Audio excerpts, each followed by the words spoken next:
Nadie lo vio desembarcar en la unánime noche. Nadie vio la canoa de bambú sumiéndose en el fango sagrado.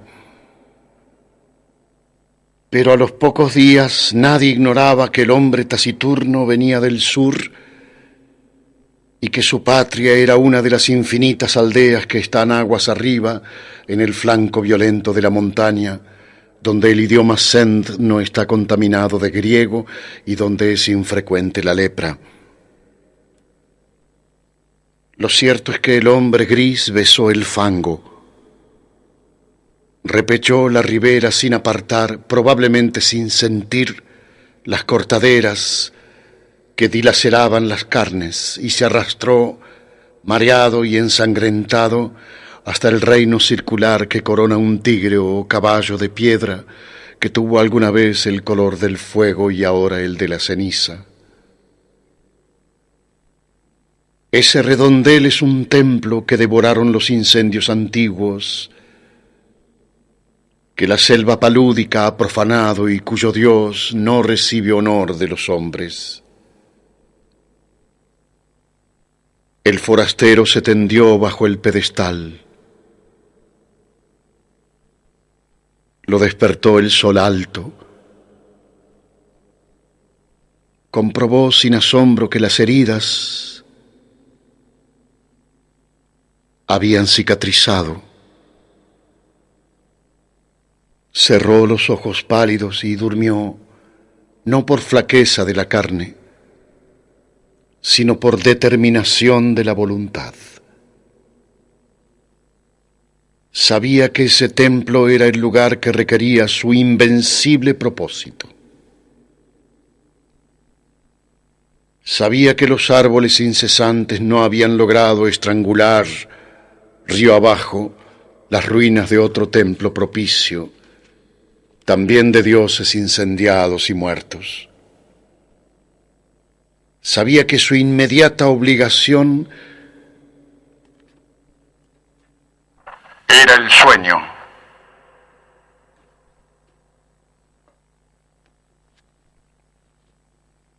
Hacia la medianoche lo despertó el grito inconsolable de un pájaro. Rastros de pie descalzos, unos higos y un cántaro le advirtieron que los hombres de la región habían espiado con respeto su sueño y solicitaban su amparo o temían su magia. Sintió el frío del miedo y buscó en la muralla dilapidada un nicho sepulcral y se tapó con hojas desconocidas. El propósito que lo guiaba no era imposible, aunque sí sobrenatural. Quería soñar un hombre. Quería soñarlo con integridad minuciosa e imponerlo a la realidad. Ese proyecto mágico había agotado el espacio entero de su alma. Si alguien le hubiera preguntado su propio nombre o cualquier rasgo de su vida anterior, no habría acertado a responder. Le convenía el templo inhabitado y despedazado porque era un mínimo de mundo visible.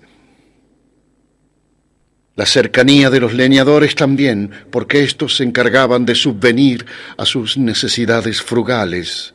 El arroz y las frutas de su tributo eran pábulo suficiente para su cuerpo, consagrado a la única tarea de dormir y soñar.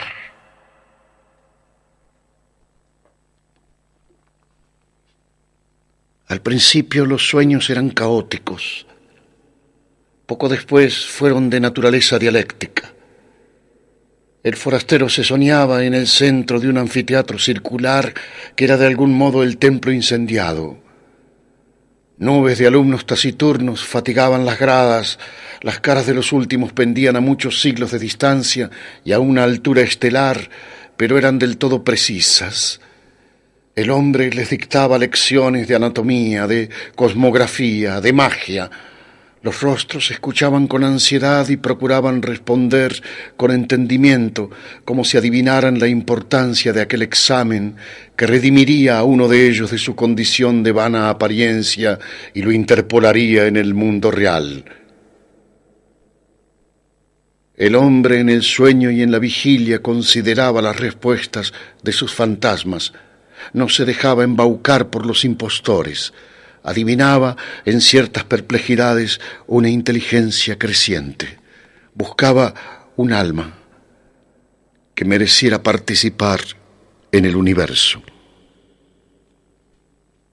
A las 9 o 10 noches comprendió con alguna amargura que nada podía esperar de aquellos alumnos que aceptaban con pasividad su doctrina y sí de aquellos que arriesgaban a veces una contradicción razonable. Los primeros, aunque dignos de amor y de buen afecto, no podían ascender a individuos. Los últimos preexistían un poco más. Una tarde, ahora también las tardes eran tributarias del sueño, ahora no velaba sino un par de horas en el amanecer. Licenció para siempre el vasto colegio ilusorio y se quedó con un solo alumno. Era un muchacho taciturno, cetrino, díscolo a veces, de rasgos afilados, que repetían los de su soñador. No lo desconcertó por mucho tiempo la brusca eliminación de los condiscípulos. Su progreso, al cabo de unas pocas lecciones particulares, pudo maravillar al maestro. Sin embargo, la catástrofe sobrevino. El hombre un día emergió del sueño como de un desierto viscoso. Miró la vana luz de la tarde, que al pronto confundió con la aurora, y comprendió que no había soñado. Toda esa noche y todo el día la intolerable lucidez del insomnio se abatió contra él. Quiso explorar la selva, extenuarse. Apenas alcanzó entre la cicuta unas rachas de sueño débil, veteadas fugazmente de visiones de tipo rudimental, inservibles. Quiso congregar el colegio y apenas hubo articulado unas breves palabras de exhortación, este se deformó, se borró. En la casi perpetua vigilia, lágrimas de ira le quemaban los viejos ojos. No podía soñar. Comprendió que el empeño de modelar la materia incoherente y vertiginosa de que se componen los sueños es el más arduo que puede acometer un varón.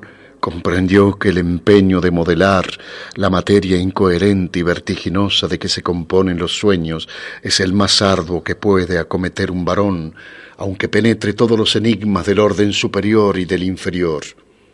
Mucho más arduo que tejer una cuerda de arena o que amonedar el viento sin cara. Comprendió que un fracaso inicial era inevitable. Juró olvidar la enorme alucinación que lo había desviado al principio y buscó otro método de trabajo. Antes de ejercitarlo, dedicó un mes a la reposición de las fuerzas que había malgastado el delirio. Abandonó toda premeditación de soñar y casi acto continuo logró dormir un trecho razonable del día. Las raras veces que soñó durante ese periodo, no reparó en los sueños. Para reanudar la tarea esperó que el disco de la luna fuera perfecto. Luego en la tarde se purificó en las aguas del río, adoró los dioses planetarios, pronunció las sílabas lícitas de un nombre poderoso y durmió. Casi inmediatamente soñó con un corazón que latía. Lo soñó activo, caluroso, secreto, del grandor de un puño cerrado, color granate en la penumbra de un cuerpo humano, aún sin cara ni sexo. Con minucioso amor lo soñó, durante 14 lúcidas noches lo soñó. Cada noche lo percibía con mayor evidencia. No lo tocaba, se limitaba a atestiguarlo, a observarlo, tal vez a corregirlo con la mirada. Lo percibía, lo vivía, desde muchas distancias y muchos ángulos. La noche catorcena rozó la arteria pulmonar con el índice y luego todo el corazón desde afuera y adentro. El examen lo satisfizo. Deliberadamente no soñó durante una noche. Luego retomó el corazón, invocó el nombre de un planeta y emprendió la visión de otro de los órganos principales. Antes de un año llegó al esqueleto, a los párpados. El pelo innumerable fue tal vez la tarea más difícil. Soñó un hombre íntegro, un mancebo, pero éste no se incorporaba, ni hablaba, ni podía abrir los ojos. Noche tras noche, el hombre lo soñaba dormido. En las cosmogonías gnósticas los demiurgos amasan un rojo Adán que no logra ponerse de pie, tan inhábil y rudo y elemental como ese Adán de polvo. Era el Adán de sueño que las noches del mago habían fabricado. Una tarde, el hombre casi destruyó toda su obra, pero se arrepintió. Más le hubiera valido destruirla.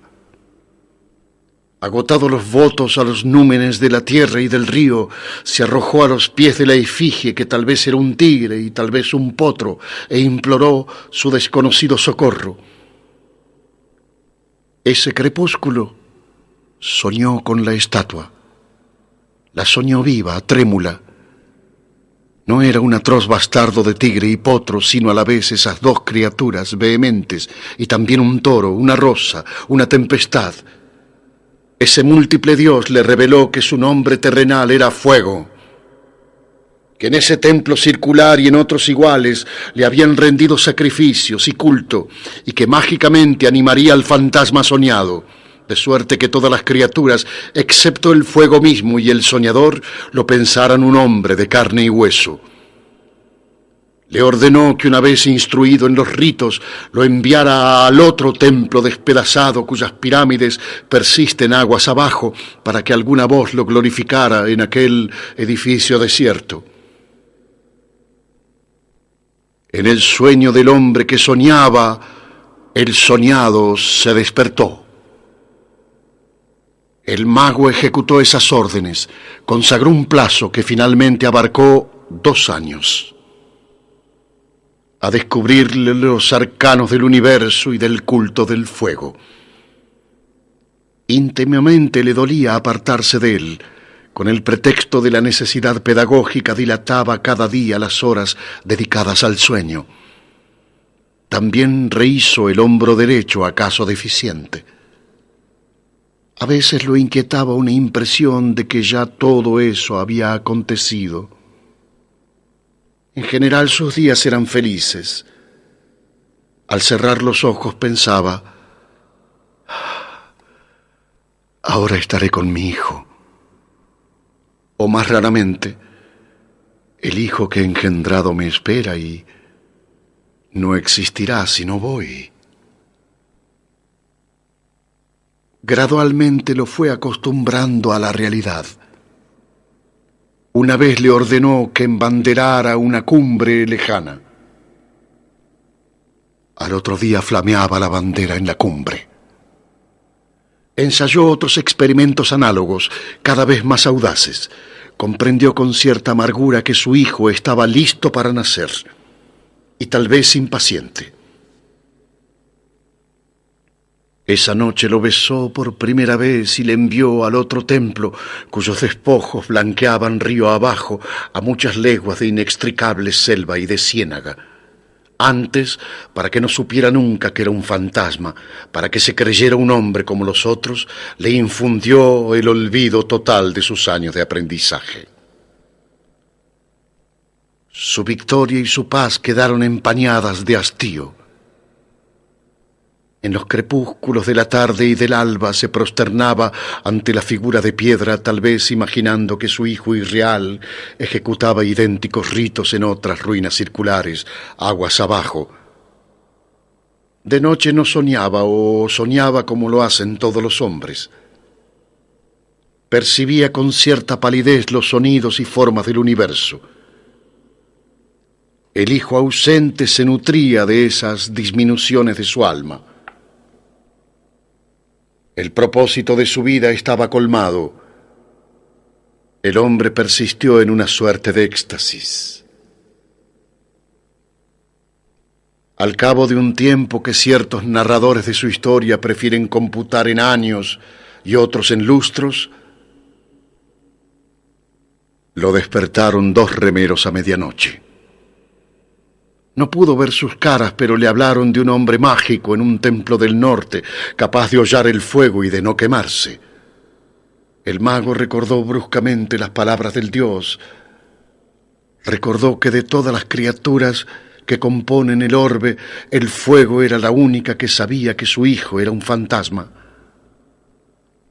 Ese recuerdo apaciguador al principio acabó por atormentarlo. Temió que su hijo meditara en ese privilegio anormal y descubriera de algún modo su condición de mero simulacro. No ser un hombre, ser la proyección del sueño de otro hombre. ¡Qué humillación incomparable, qué vértigo! A todo padre le interesan los hijos que ha procreado, que ha permitido, en una mera confusión o felicidad. Es natural que el mago temiera por el porvenir de aquel hijo, pensado entraña por entraña y rasgo por rasgo en 1001 noches secretas. El término de sus cavilaciones fue brusco, pero lo prometieron algunos signos. Primero, al cabo de una larga sequía, una remota nube en un cerro liviana como un pájaro. Luego, hacia el sur, el cielo que tenía el color rosado de la encía de los leopardos. Luego, las humaredas que rumbraron el metal de las noches. Después, la fuga pánica de las bestias, porque se repitió lo acontecido hace muchos siglos. Las ruinas del santuario del dios del fuego fueron destruidas por el fuego. En un alba sin pájaros el mago vio cernirse contra los muros el incendio concéntrico. Por un instante pensó refugiarse en las aguas, pero luego comprendió que la muerte venía a coronar su vejez y a absolverlo de sus trabajos. Caminó contra los jirones de fuego. Estos no mordieron su carne. Estos lo acariciaron y lo inundaron sin calor y sin combustión. Con alivio, con humillación, con terror, comprendió que él también era una apariencia, que otro estaba soñándolo.